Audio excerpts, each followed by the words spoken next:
Hello friends, welcome back to my channel. In this video, I'll be discussing about a very common problem among children which is diarrhea. Diarrhea is also known as loose stools. इस video में आज हम diarrhoea की introduction, etiology, classification, symptoms, signs of dehydration, diagnostic evaluations, management, preventive measures as well as complications के बारे में study करेंगे. Let's start the topic. First one is introduction. Diarrhea is defined as the passage of loose, liquid or watery stools more than 3 times per day. Diarrhoea का मतलब है दस्त होना जब बच्चा एक दिन में 3 से ज़्यादा बार पतली पॉटी करता है या फिर पानी के जैसा मल हो तो उसे डायरिया बोलते हैं, लूज स्टूल्स बोलते हैं. Frequent passing of formed stools is not diarrhea, nor is the passing of loose, pasty stools by breastfed babies. अगर बच्चा दिन में बार बार स्टूल पास करता है पर उसका स्टूल नॉर्मल फॉर्म में है, ना ही वाटरी है और ना ही हार्ड है, तो उसे हम डायरिया नहीं बोलते क्योंकि डायरिया में बच्चा पतली पॉटी करता है, वाटरी स्टूल्स पास करता है. साथ ही साथ में जो छोटे बेबीज़ हैं जिनकी अभी ब्रेस्ट फीडिंग की एज है, अगर वो भी बार बार स्टूल पास करें पर उनका स्टूल थोड़ा चिपचिपा हो या फिर पतला हो तो उस कंडीशन को भी हम डायरिया नहीं बोलेंगे क्योंकि इन्फेंट्स का ब्रेस्ट फीडिंग के बाद स्टूल पास करना एक नॉर्मल बॉडी फंक्शन है. It is usually a symptom of GI infection which often lasts for few days and can result in dehydration due to fluid loss. Diarrhoea GI system के infection का एक symptom है जो कि थोड़े दिनों के लिए रहता है. क्रॉनिक डायरिया होने से डिहाइड्रेशन भी हो सकती है क्योंकि बॉडी में से फ्लूइड का लॉस हो जाता है. पतले दस्त होने से शरीर में से पानी की कमी हो जाती है जिसे हम डिहाइड्रेशन बोलते हैं. Next is etiology. डायरिया के पॉसिबल कॉजेज के बारे में डिस्कस करेंगे. डिफरेंट कॉजेटिव एजेंट्स डायरिया को कॉज करते हैं जैसे कि bacteria, viruses as well as parasites. बहुत सारे बैक्टीरियाज हैं जिनके कारण बैक्टीरियल डायरिया हो सकता है जैसे कि Escherichia coli, Shigella, Salmonella and Clostridium. Viruses के कारण भी डायरिया हो सकता है जैसे कि rotavirus, norovirus, cytomegalovirus and enteric adenovirus. Next are the parasites such as Entamoeba, histolytica and Giardia. The next cause is malabsorption. इसे हम इंटेस्टाइनल माल एब्जॉर्प्शन भी बोल सकते हैं क्योंकि इसमें स्मॉल इंटेस्टाइन न्यूट्रिएंट्स को एब्जॉर्ब नहीं कर पाती जिसके कारण बॉवल मूवमेंट्स इंक्रीज हो जाती हैं. Next one is incorrect breast feeding. अगर माँ अपने बच्चे को अच्छे से दूध नहीं पिला रही तो भी उसे डायरिया होने के चांसेस हैं. Another one is lactose intolerance जिसे हम मिल्क इंटॉलरेंस भी बोल सकते हैं. बच्चे की बॉडी में लैक्टेज एंजाइम की कमी होने के कारण मिल्क प्रोडक्ट्स को अच्छे से डाइजेस्ट नहीं कर पाता जिसके कारण डायरिया हो जाता है. नेक्स्ट कॉज इज इम्यूनोडेफिशिएंसी जिसे हम प्राइमरी इम्यूनोडेफिशिएंसी डिसीज भी बोल सकते हैं जो कि लाइफ थ्रेटनिंग डिसऑर्डर है जिसमें डायरिया होना एक कॉमन सिम्टम है. डायरिया का अगला कॉज है irritable bowel syndrome. IBS chronic condition है जो कि GI ट्रैक को अफेक्ट करती है जिसमें डायरिया, एब्डोमिनल पेन और ब्लोटिंग जैसे सिम्टम्स प्रेजेंट होते हैं. Ninth cause is stress and anxiety. 10th one is food poisoning. जब बच्चा कंटेमिनेटेड फूड को इंजेस्ट कर लेता है तो उसकी बॉडी में बैक्टीरिया की ग्रोथ होने लगती है जो कि टॉक्सिन को प्रोड्यूस करती है जिसके कारण डायरिया हो जाता है. 11th one is food allergy. जब पेशेंट किसी ऐसे फूड को खाता है जिससे उसे एलर्जी हो तो उसकी बॉडी में रिएक्शंस होने लगते हैं, फूड इंटॉलरेंस हो जाती है जो कि डायरिया को कॉज करती है. 12th cause is mall nutrition. बच्चे की बॉडी में न्यूट्रिशन की कमी होने के कारण एपिथेलियल सेल्स की अमाउंट डिक्रीज हो जाती है जिसके कारण एंटेरोपैथोजेंस के द्वारा टिश्यू इन्वेजन हो जाती है जो कि इन्फेक्शियस डायरिया को कॉज करती है. The 13th cause is medications. बहुत सारी मेडिसिन हैं जिनके कारण डायरिया हो जाता है जैसे कि एंटीबायोटिक्स. एंटीबायोटिक्स हमारी बॉडी में जाकर एक बैक्टीरिया की ग्रोथ को इंक्रीज कर देती हैं, जिसका नाम है क्लोस्ट्रीडियोइडिस डिफिसिल, जो कि सीवियर वाटरी डायरिया को कॉज करता है। The 14th cause is pre maturity. Preterm babies में डायरिया होना एक कॉमन सिम्टम है जो कि वायरस के कारण होता है और ये कुछ टाइम के बाद अपने आप ठीक हो जाता है। 15th one is gastroenteritis. Certain viruses के कारण स्मॉल इंटेस्टाइन की जो लाइनिंग है उसके सेल्स इन्फेक्ट हो जाते हैं, जो कि वाटरी डायरिया, वॉमिटिंग और फीवर को कॉज करता है। वायरसेस के नेम्स मैंने पहले भी बताए थे, norovirus, rotavirus and enteric adenovirus. The last cause is अनहाइजीन। पीने वाला पानी साफ ना होने के कारण, फूड अनहाइजीनिक होने के कारण और इम्प्रॉपर सैनिटेशन होने के कारण डायरिया हो जाता है। इसलिए प्रॉपर हाइजीन मेंटेन करनी है, अच्छे से हैंड वॉश करने हैं, फ्रूट्स एंड वेजिटेबल्स को भी अच्छे से वॉश करना है और पानी भी साफ पीना है। Next is the classification of diarrhoea. Diarrhoea को टाइम पीरियड के अकॉर्डिंग 3 कैटेगरीज में क्लासिफाई किया गया है। These are acute, persistent and chronic. Let's start from acute diarrhea. Sudden onset of watery stools may last for 2 or less weeks, also known as acute gastroenteritis, and it is caused by infections. Acute diarrhoea में बच्चे को अचानक से पतली potty start हो जाती है, जो कि 2 दिन से लेकर 2 हफ्तों तक भी रह सकती है।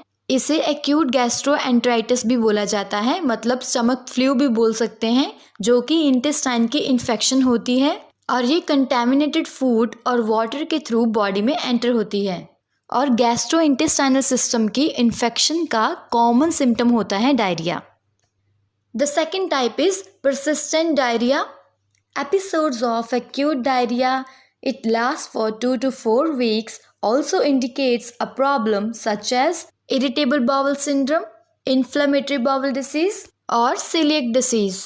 जब एक्यूट डायरिया के ही एपिसोड्स बार बार होने लगते हैं, जो कि 2 से 4 हफ्तों के लिए रहते हैं, उसे हम परसिस्टेंट डायरिया बोलते हैं।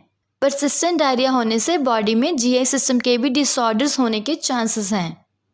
The third type is chronic diarrhea. It is severe diarrhea which lasts for 4 or more weeks and may occur with or without malabsorption. Also, it can lead to severe dehydration. Chronic diarrhea मतलब severe diarrhea, जो कि एक serious condition है। ये 4 हफ्तों से भी ज़्यादा समय के लिए रह सकती है। सीवियर डायरिया माल एब्जॉर्प्शन के साथ में भी हो सकता है और माल एब्जॉर्प्शन के बिना भी हो सकता है। ज़्यादा वाटरी स्टूल्स पास करने से बॉडी में से पानी की कमी हो जाती है, जो कि सीवियर डिहाइड्रेशन कॉज करती है। So this was the classification. Next we will discuss about the symptoms of diarrhoea. The first one is loose stools. बच्चा पतली पॉटी करेगा, पानी के जैसा स्टूल पास होगा उसे। The second is nausea and vomiting. Patient को उल्टी होने का मन होगा या फिर उल्टी भी कर सकता है वो। Third is dehydration. पतले दस्त होने के कारण शरीर में से पानी की कमी हो जाती है, जिसे हम डिहाइड्रेशन बोलते हैं। Fourth one is fever. Diarrhoea हुआ है मतलब बॉडी में कोई इन्फेक्शन है जिसके कारण बुखार भी हो जाता है। Fifth one is bloating. पेट की सूजन होने के कारण उसका साइज बड़ा हो जाता है, जैसे आप पिक्चर में देख सकते हो, पेट बाहर की तरफ निकल जाता है और फूल जाता है। Sixth one is dizziness. बच्चे के शरीर में कमजोरी के कारण चक्कर भी आ सकते हैं उसे। Seventh one is weight loss. Mall absorption होने के कारण फूड में से न्यूट्रिएंट्स एब्जॉर्ब नहीं हो पा रहे, जिसके कारण डायरिया हो जाता है, जो कि वजन को भी कम कर देता है। The last one is abdominal pain. Diarrhoea की वजह से पेट में बहुत दर्द होने लगता है। Next are the signs of dehydration. Diarrhoea की वजह से फ्लूइड लॉस होता है, जो कि डिहाइड्रेशन को कॉज कर देता है। बॉडी में डिहाइड्रेशन की प्रेजेंस और एब्सेंस को चेक करने के लिए हम इन सब साइंस को असेस करते हैं। Firstly, signs of dehydration in children are dry mouth, मुंह सूखा रहता है। ड्राई टंग, जीभ भी सूखी होती है। हाई फीवर, बहुत तेज बुखार हो सकता है।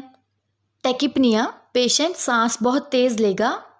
टेकिकार्डिया, दिल की धड़कन भी बहुत तेज़ होगी। टीयरलेस आइज़, आँखों में से आंसू नहीं निकलेंगे।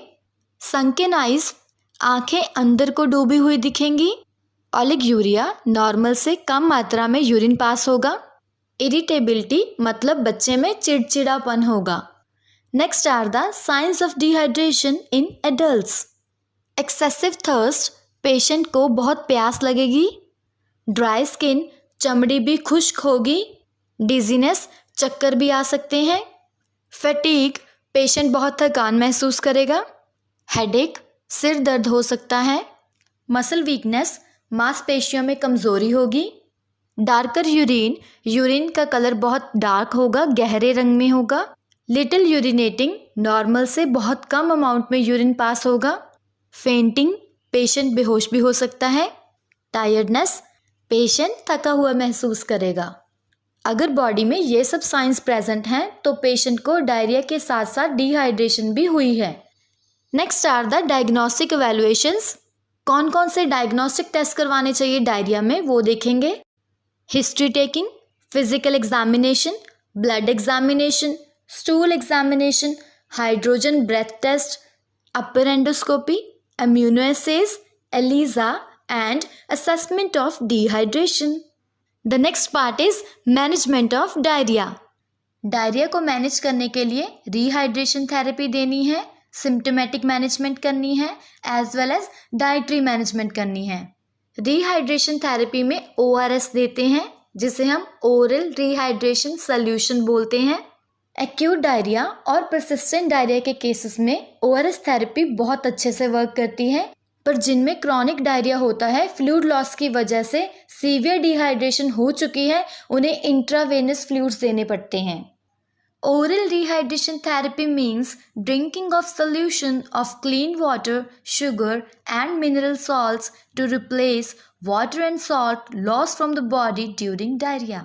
ओरल रिहाइड्रेशन थेरेपी का मतलब होता है एक सोल्यूशन को पीना जो कि साफ पानी से, शुगर से, मिनरल सॉल्ट से बना होता है, जो कि हमारी बॉडी में पानी का लेवल मेंटेन करने में मदद करता है। पतले दस्त होने के कारण जो पानी की कमी हुई थी शरीर में से, ORS उसको पूरा कर देता है। आप ORS पैक्ड वाला बाहर से भी ले सकते हो और घर पे भी बना सकते हो। ORS में पानी होता है, चीनी होती है और नमक होता है। इन 3 चीज़ों से ही घर पे ORS सोल्यूशन तैयार हो सकता है।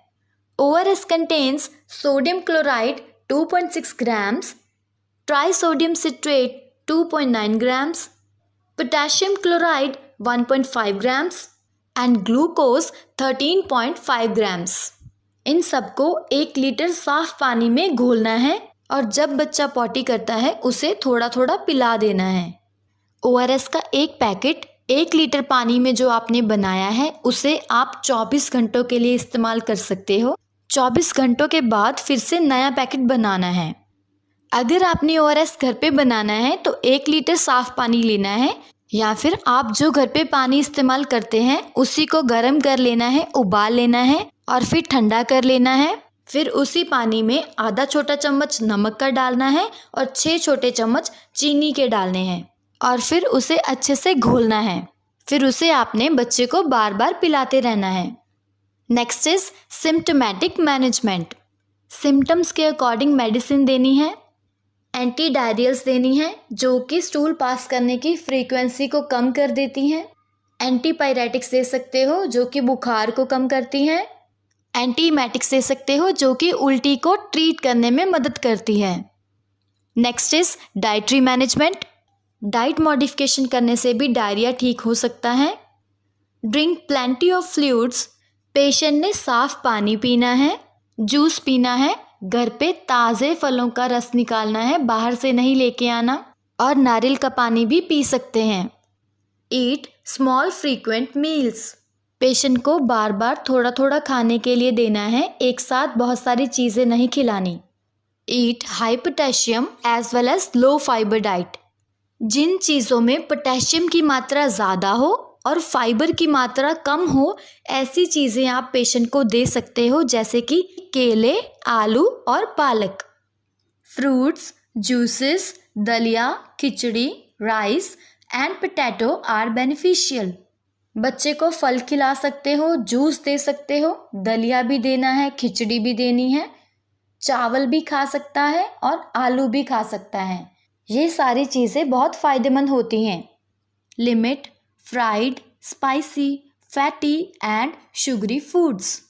तली हुई चीज़ें, ज़्यादा मसाले वाली चीज़ें, फैट वाली चीज़ें और शुगर वाली चीज़ें कम कर देनी है, क्योंकि इन्हें खाने से प्रोलॉन्ग डायरिया हो सकता है।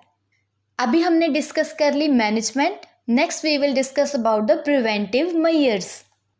ड्रिंक क्लीन वाटर, साफ पानी पीना है। Rota virus vaccine, immunisation schedule के हिसाब से बच्चे को रोटा वायरस वैक्सीन देनी है। मैंने लेटेस्ट इम्यूनाइजेशन शेड्यूल पर अलग से वीडियो बनाई हुई है, आप देख सकते हैं। हैंड वॉशिंग विद सोप, साबुन के साथ अच्छे से हाथ धोने हैं।